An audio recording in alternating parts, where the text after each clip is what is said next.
হঠাৎ করে তিনি হেঁটে যাচ্ছেন, দূরে পর্বতের দিকে আল্লাহর সাথে কথা বলবেন, এমন তো অবস্থায় একটা কবরের পাশ দিয়ে হযরত মুসা আলাইহিস সালাম হেঁটে যাচ্ছে। এমন তো অবস্থায় তিনি দেখতেছেন তার ডান দিকে একটা কবরের মধ্যে ধাউ ধাউ করে আগুন জ্বলতেছে। আল্লাহ বাবার আমার নবী রাসূলরা যা দেখতে পাই তো আমরা তা দেখতে পারি না। হায় রে, আমাদের পিছনে 3 হাত মাটির নিচে আমরা দেখতে পারি না।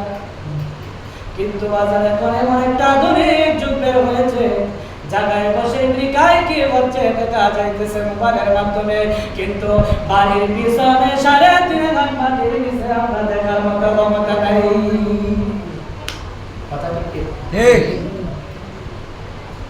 এই কবরের মধ্যে এই মসজিদের জমিদাতা ঘুমায়া রয়েছে, আমাদের পাশে সভাপতি ঘুমায়া রয়েছে। কিরে, একদিন কইছি না ইয়া তোমরা কেমন আছো? আমরা তো কোনদিন জিগাই নাই। ও মসজিদের সভাপতি সাহেব, ও মসজিদের জমিদাতা সাহেব, আপনি কবরের মধ্যে কেমন আছেন আমাদেরকে একটু বলেন। কইছেন না? না বাবা, আমরা জানি মানুষ মরার পরে কথা বলে না। না না না বাবা, এই ধারণা ভুল। মানুষ মৃত্যুর পরেও জীবিত, মৃত্যুর পরেও জীবিত। কিভাবে? আমরা যখন কবরের পাশ দিয়ে যাই তখন আমরা কবরওয়ালাদেরকে সালাম দেই। কথা ঠিক কিনা? আচ্ছা বাবা, সালাম কাকে দেওয়া হয়? জীবিত মানুষকে সালাম দেই, ঠিক কিনা? একটা মানুষ যখন আমার সাথে কথা বলবে তো তখন আমি তাকে সালাম দেব। যদি মানুষটা কথাই না বলে আমি তাকে কিভাবে সালাম দেব? আমার নবী কয়, কবরের মধ্যে যিনি শায়িত আছে, ঘুমায়া রয়েছে, দেখতে পারতেছো তিনি মরা না। না না, তিনি রুহানি জগতে জিন্দা, রুহানি জগতে জিন্দা। তার দেহটা মরা, তার রূহটা জিন্দা। তাকে তুমি যখন সালাম দাও ওই ব্যক্তিটা কবর থেকে সালামের উত্তর দেয়। সুবহানাল্লাহ। এই জন্য হযরত মুসা নবীনা আলাইহিস সালাতু ওয়াস সালাম যখন কবরের পাশ দিয়ে হেঁটে যাচ্ছে, এমন অবস্থায় দেখতেছে কবরের মধ্যে দাউ দাউ করে আগুন জ্বলতেছে। হযরত মুসা আলাইহিস সালাম এই আগুনের দাউ দাউ শব্দ শুনিয়া হযরত মুসা নবী ডাক দিয়া কয়, আল্লাহ, ও মওলা রে, এই কবরের মধ্যে কোন কারণে আযাব চলতেছে? আল্লাহ ডাক দিয়া কয়, মুসা রে, ও মুসা, এই যে কবরের মধ্যে কবরের আযাব চলতেছে, ওই কবরের মধ্যে যে ব্যক্তিটা ঘুমায়া রয়েছে ওই ব্যক্তিটার একটা আওলাদ সন্তান আছে, ওই সন্তানটা হলো কন্যা সন্তান। মুসা রে, ও মুসা, তুমি ভালো করে শুনে নাও, ভালো করে শুনো রে। ও মুসা, এই মানুষটার ধন সম্পদের অভাব ছিল না। আল্লাহু আকবার বল না। আল্লাহু আকবার। আমার আল্লাহ মুসার সঙ্গে কথা কয়, সুবহানাল্লাহ বলেন না? আমার আল্লাহ মুসার সঙ্গে কথা কয়, মুসা, দুনিয়াতে ওই ব্যক্তিটার ধন সম্পদের অভাব ছিল না, কোটি কোটি ডলার বিলিয়ন সম্পদ, একটা মেয়ে সন্তান জন্ম দিয়েছে, ওই মেয়ে সন্তানকে এই সম্পদখানা বিলিয়া দিয়া গেছিল।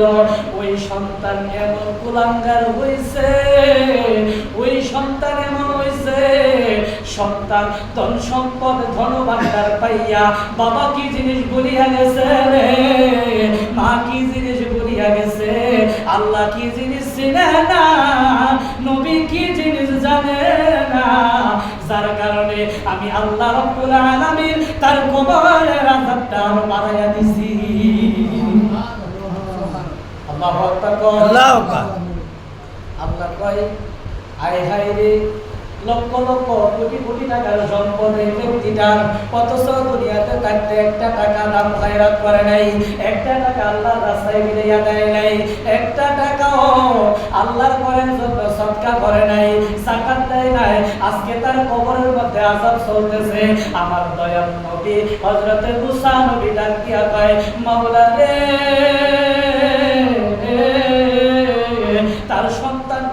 তার জন্য দোয়া করে না, কয় না না না, তার জন্য বিন্দু পরিমাণ দোয়া করে না, তার জন্য তার কবরের আযাব আমি আল্লাহ বাড়ায়া দিছি। এবং মুসা নবী ডাক দিয়া কয়, আল্লাহ আপনি তার ঠিকানা দেন, আমি তার পর্যন্ত ওই যুবতী মেয়েটার পর্যন্ত যাইতাম চাই, যাইয়া দেখি তার কোন সন্তানে কি কি আছে, আমি যে একটু সন্তান করতে চাই। আল্লাহ ডাক দিয়া কয়, মুসা রে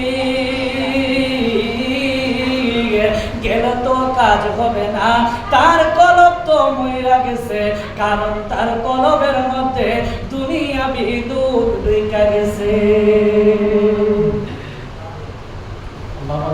আল্লাহু আকবার।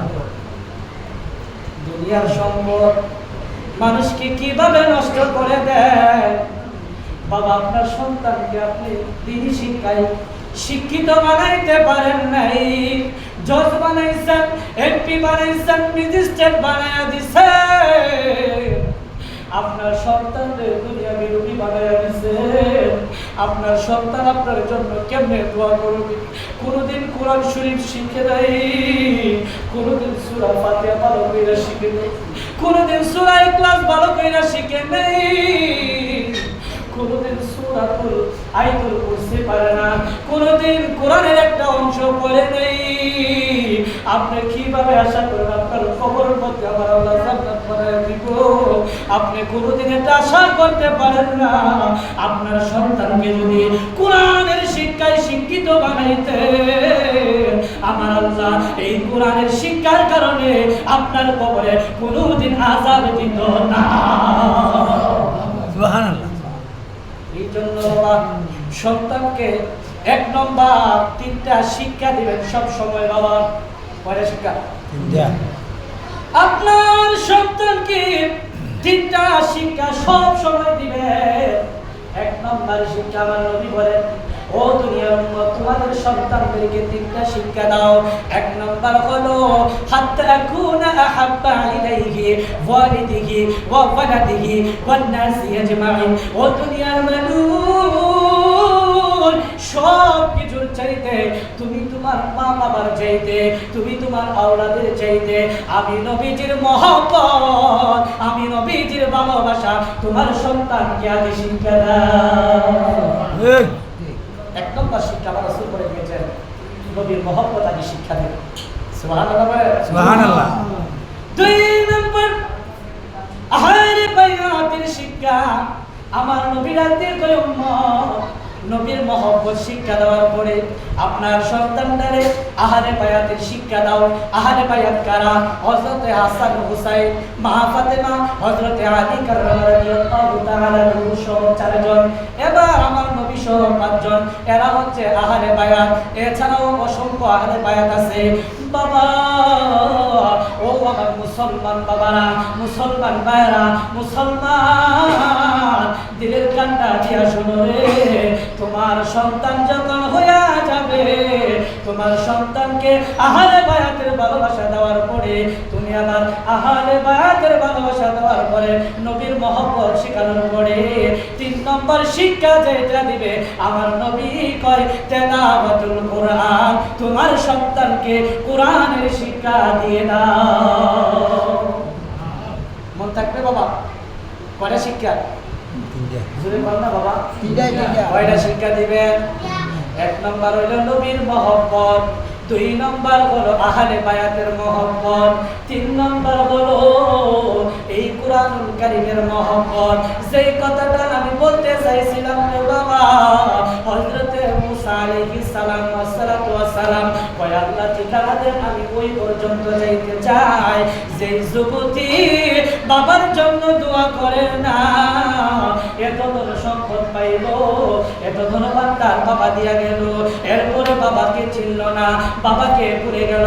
বাবা এমনি তো আমাদের দুনিয়ার বাস্তবতা এমনই চলতেছে, বাবা এত সম্পদ রেখে যাইতেছে, বাবার জন্য 2টা কেজি জিলাপি দিয়া মসজিদে ফরাই করে মনো সামর্থ্য তার নাই।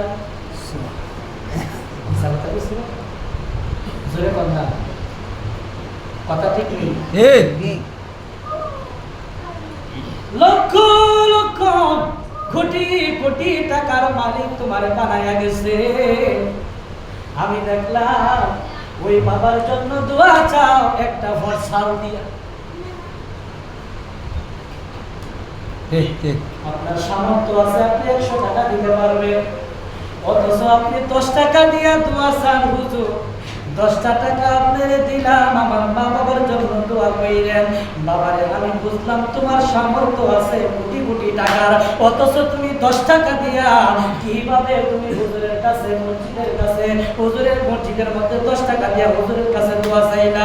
আমার এখন জানার বিষয় বাবা, তোমার জন্য বাবা যে অর্থ সম্পদ তোমার বাবা তোমার জন্য রেখে গেছে, তোমার বাবার জন্য রাখছে না খারাপের জন্য রাখছে? আল্লাহ তোমার উজ্জ্বল ভবিষ্যতের জন্য ওই তোমার মা বাবা এত সম্পদের মালিক তোমার বানায় দিচ্ছে, কিন্তু ওই বাবার জন্য বাবার অংশ থেকে আল্লাহর রাস্তায় দান করবা, এরপরেও তোমার সামর্থ্যে তোমার জানে দেয় না। কথা কোন ঠিক কিনা? আফসোস। এই জন্য বাবা সন্তানকে কোরআনের শিক্ষা দিবেন, দেখবেন কোরআন বলছে মা বাবার খেদমত করো, মা বাবা গেলে 40 পড়াও, মা বাবা গেলে 3 দিনের ফরনি পড়াও, মা বাবা গেলে 10 দিনের ফরনি পড়াও, মা বাবা চলে গেলে মা বাবার জন্য ইসালে সওয়াবের ব্যবস্থা করো, লাখ লাখ টাকা খরচ করো, সমস্যা নেই। ঠিক কথা বলেন না ঠিক কিনা? ঠিক। তোমার সামর্থ্য আছে, তুমি খরচা করতে দ্বিধাবোধ করে কেন? এটা তো তোমার বাবার দেওয়াই সম্পদ। হ্যাঁ ঠিক তোমার বাবা তোমার জন্য রেখে গেছে, আফসোস করে গেছে। আইনি আমি যদি দুনিয়া থেকে চলে যাই আমার সন্তান নষ্ট করবো, আইনি আমার সম্পদ আমি আল্লাহর রাস্তায় না দিয়া সন্তানকে মিলাই দিছি, আমার সন্তান আমার জন্য দোয়া করবে, অথচ ওই সন্তান আর বাবারে চিনে না। কথা বলেন ঠিক কিনা? বাবারে চিনে না। আল্লাহ তাআলা এই সব সন্তানদেরকে হেদায়েতের চূড়ান্ত রাস্তায় পৌঁছে দেন।